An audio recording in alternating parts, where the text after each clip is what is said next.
Hello and welcome to the Child Care Business Coach podcast. My name is Evelyn Knight. I hope everyone had a wonderful Father's Day week last week. And I want to just before I start talk about the holidays like Father's Day. And that's not what I'm talking about today, but just a little blurb. It just entered my mind. I know things like Father's Day and Mother's Day, they're not always easy on everybody. For me personally, it can be a rough holiday. I didn't have the best dad as an example of what a father should be. And then losing my husband also has made Father's Day a difficult holiday. So my heart does go out to those of you who have a hard time with these holidays, like I do. But we are talking about burnout today. And ironically, things like Father's Day and Mother's Day and holidays can cause burnout in a very different way. But before I get into that, I'm going to introduce myself. My name is Evelyn Knight. I am the founder and CEO of Child Care Business Professionals, which brings you these live videos and the Child Care Business Coach podcast. So if you're listening, welcome as well. And join us on our videos. I'm on Facebook. I'm all over live, YouTube, wherever. But make sure you look in the show notes and you'll see where you can find me on all different social media platforms. So I just want to talk a little bit about burnout today because I'm seeing it everywhere. And I see it's almost become a buzzword, which is unfortunate, right? Because there's people who really, truly are suffering. And it really is a physiological condition. But I think there's so many misperceptions on what burnout is, what causes burnout, and where people are going with it, right? Burnout is a very real thing. And I think in our post-COVID lives, it's much worse than it ever used to be. It's bigger and it's better. Not better, but better like as in it's getting better in its nature. Terrible choice of words there. But basically, what happens with burnout is it's this feeling of exhaustion, right? And so there's some things, though, that you may not even realize are showing up as burnout in your life. And this is something that I found I was doing myself, where it's these pleasure-seeking activities that are a sign of burnout. And before I get into those activities, I want to explain a little bit about burnout. Everybody always blames their jobs on burnout. They always think like, oh, I'm overworking, I'm this, I'm that. But according to a study I was just reading about, which is what prompted this Mindset Monday, another one on burnout. But the study I was reading that was done by the University of Southern California is stated that most of the time burnout is actually coming from people's personal lives, but they're blaming their work because of the thoughts that they are having and they're associating. So what is burnout? Burnout is an exhaustion, right? It's just being tired, and it'll manifest physically, mentally, in every aspect of your life. But it's our thoughts that cause burnout. So this study I was reading that it followed, oh my goodness, I can't remember. I know it wasn't quite 1,000 people, but close to 1,000. And it followed them over about a decade. And what they found is that a lot of times their home life was pretty miserable, right? They felt like they were being nagged at home, or they were being overworked or not appreciated, or just being talked to poorly. But then Monday morning would roll around, they would wake up like, oh gosh, I have to go to work. And a lot of what was happening is their preconceived notions and their beliefs. And in the American society, we have created this belief system around having a job and your job that actually causes burnout. Now let's put our post-COVID anxiety on us, right? The trauma that we're all suffering from, and burnout is out of control. It is absolutely out of control. All of us, if you haven't officially dealt with your COVID burnout or your COVID trauma, then you are still probably living with the effects of trauma brain, right? Which literally changes the physiological structure of your brain and your thought process. So what ends up happening is you get stuck in these cycles. Right? I was recently talking to someone too who said, you talk so much about all this brain stuff and you talk about positive thinking but it doesn't really work. And my response was, it doesn't work for you. And you just told me why it doesn't work for you. And she said, no, you don't understand. I've tried. And I'm like, well, how long did you try for? Almost a year. But you don't believe it works. No, I don't believe it works. That's why it doesn't work. That is exactly why it doesn't work. The problem is that what your conscious mind is telling you all the time, right? You might be telling your conscious mind, I'm going to be positive. I'm going to do this and I'm going to do that. But your subconscious mind doesn't buy it. It doesn't believe it, because that is your core belief that is so deep inside of you that you don't even know it's there. 97% of the decisions you make, the actions you make, everything you do, you are not even aware of. You don't even know it is happening. Just keep that in mind. 97%. I'm sorry about my dogs. One of my dogs just opened my door, so now you might be able to hear them barking, but I'm going to keep going. So if 97%, your subconscious mind is, without you even realizing it, influencing your decisions, and your subconscious mind thinks to itself, yeah, my life has always been this way, and you are just special. There's just something different about you. You are just gifted in some way, which these are things that people tell me all the time. For some reason, you're just lucky, right? I don't believe in luck. I create my life. I'm not lucky. I just have created a good life for myself. And I believe that to my core.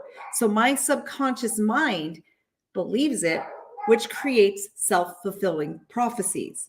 A self-fulfilling prophecy is literally how your subconscious mind works. It's literally when your brain basically says, this is true for my life, right? So even if your conscious mind is saying, I'm going to be positive and everything's going to be great, your subconscious mind, without you realizing it, is saying, not sure. This sucks. Everything sucks. My job sucks. My life sucks. Society sucks. So your subconscious mind is going to start prompting you to take actions that are actually going to make you defeat yourself, literally. You might start doing things like procrastinating too much. You might forget appointments, forget to show up for things. It might even manifest as physical pain in your body, okay? And until you can convince your subconscious mind that this is what it is, nothing's going to change for you, because you don't believe it deep down inside. You can say you do. You can practice things, but if you don't really believe it, nothing's going to happen. So what does this have to do with burnout? Well, what happens with burnout is, and in American society, we've basically associated with any kind of job, regardless of what the job is, with some kind of pain, right? Think of it this way. You think, I have to go to work. That means I don't get to spend time with my family. That means I don't get to go to the lake, and I really want to go to the lake fishing today.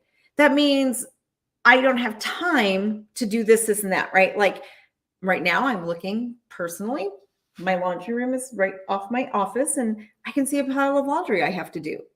So I associate, well, I have to work, so I don't have time to do my laundry. And then that can snowball into, of course I'm behind because work takes up all my time, and work is this and work does that. And nobody listens to me at work. And my teachers just don't participate in how I want them to.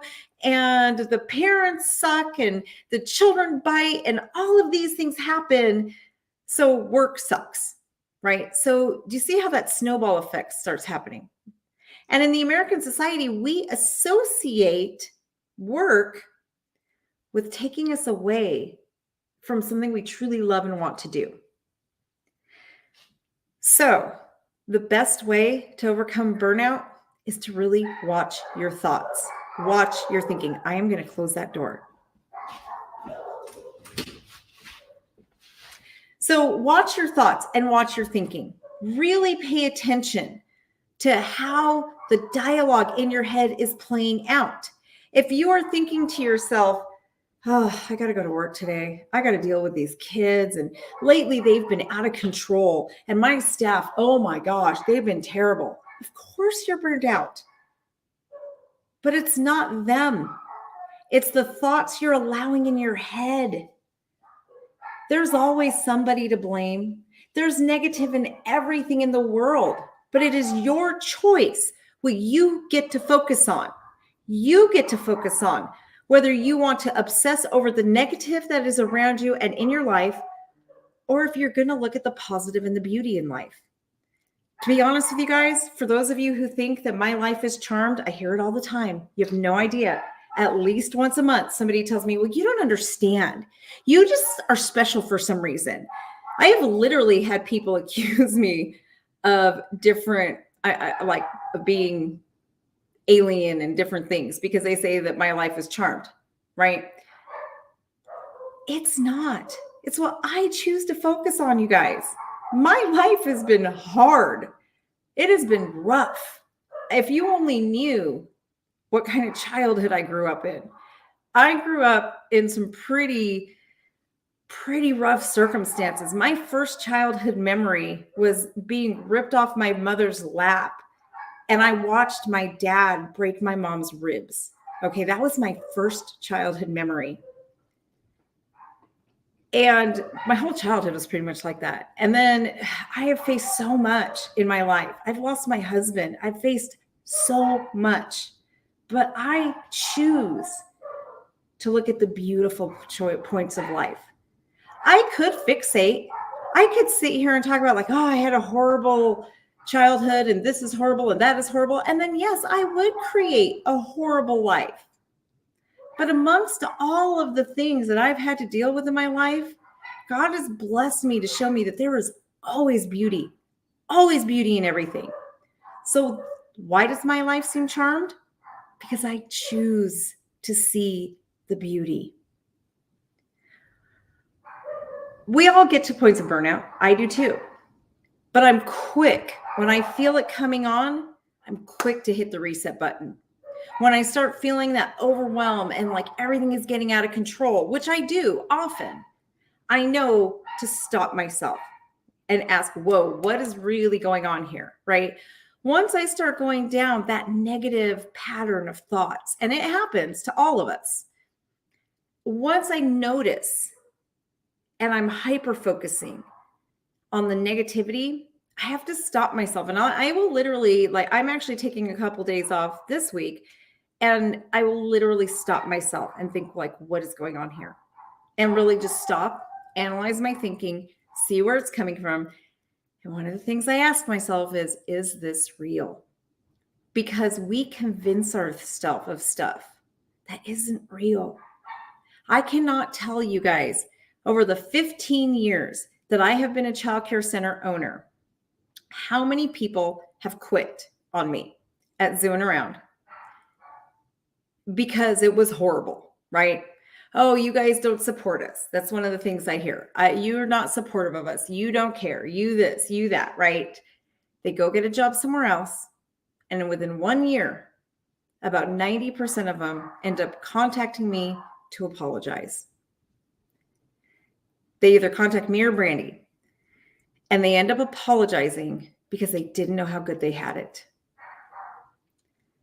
And I did a couple months ago, I did a podcast episode on how you create your own problems. And burnout is one of those things. I hate to say it, but it is one of those things in life that if we don't get a handle on it, burnout is very real. I'm not saying that you're creating it.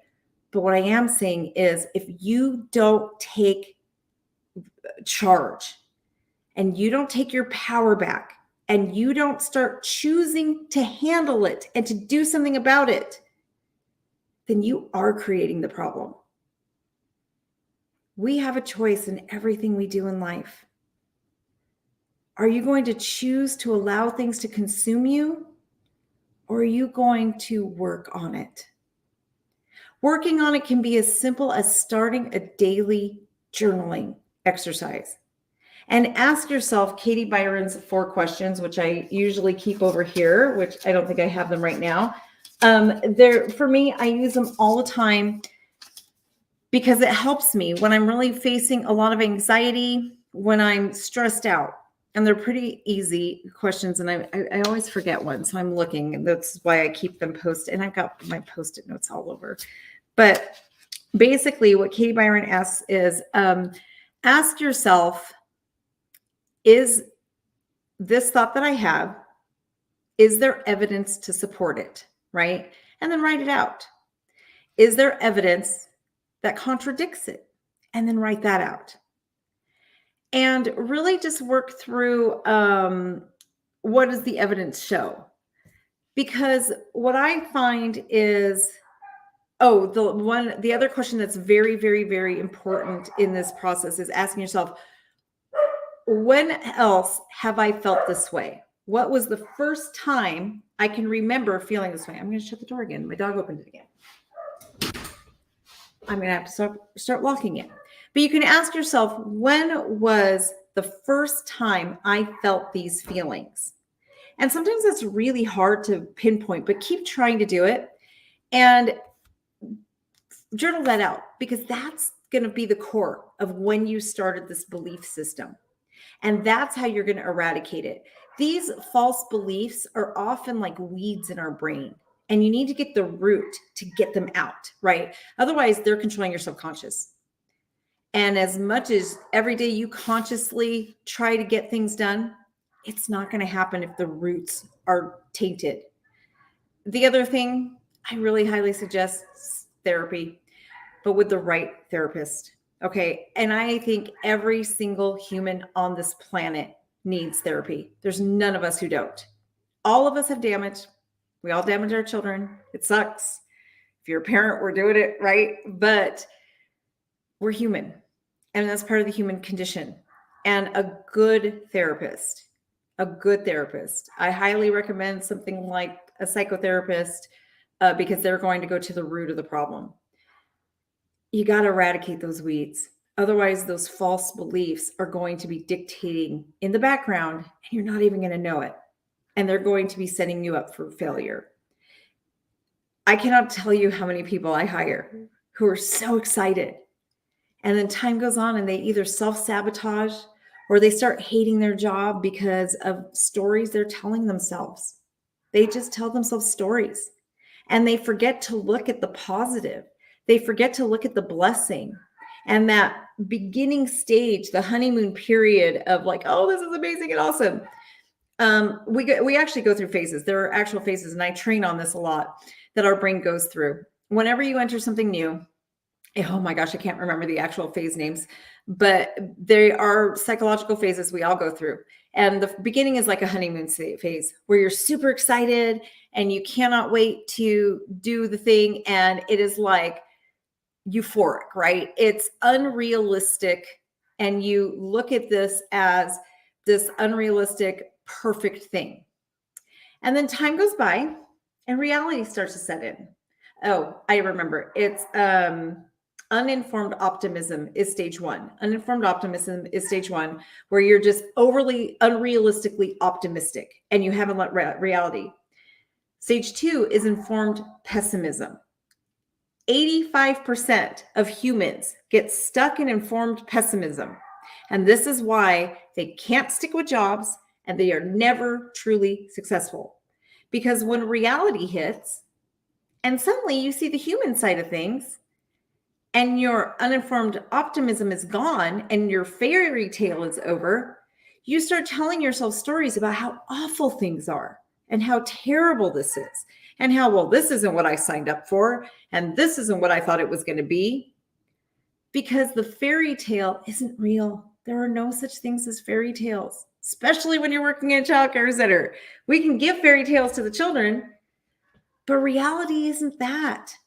Everything is going to have good and it's going to have bad. But during that uninformed optimism, you're just so hyper-focused on the good that you didn't allow your brain to accept the fact that we live in the world of human beings that are flawed. So you go into this informed pessimism and suddenly all you can see is the negative. And you're so hyper-focused on that. that you forget and you stop seeing what is good around you. You stop seeing the lives that you're changing when you're working with children. You stop seeing your coworkers who are wonderful, the parents who are wonderful and who truly appreciate you, because you're so hyper-focused on what it isn't instead of what it is. 85% of people get lost here. And this is where burnout lies. If you can move past that to informed optimism, that is where reality sits. That's where you're like, yeah, it's not perfect, but we're humans. Nothing's perfect.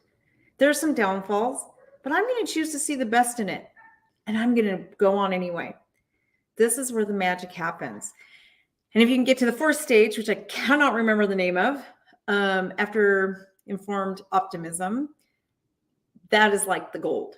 That is like the nirvana, the human form of nirvana, where it's basically where you realize that it is beautiful anyway. And that is where about 3% of the population live.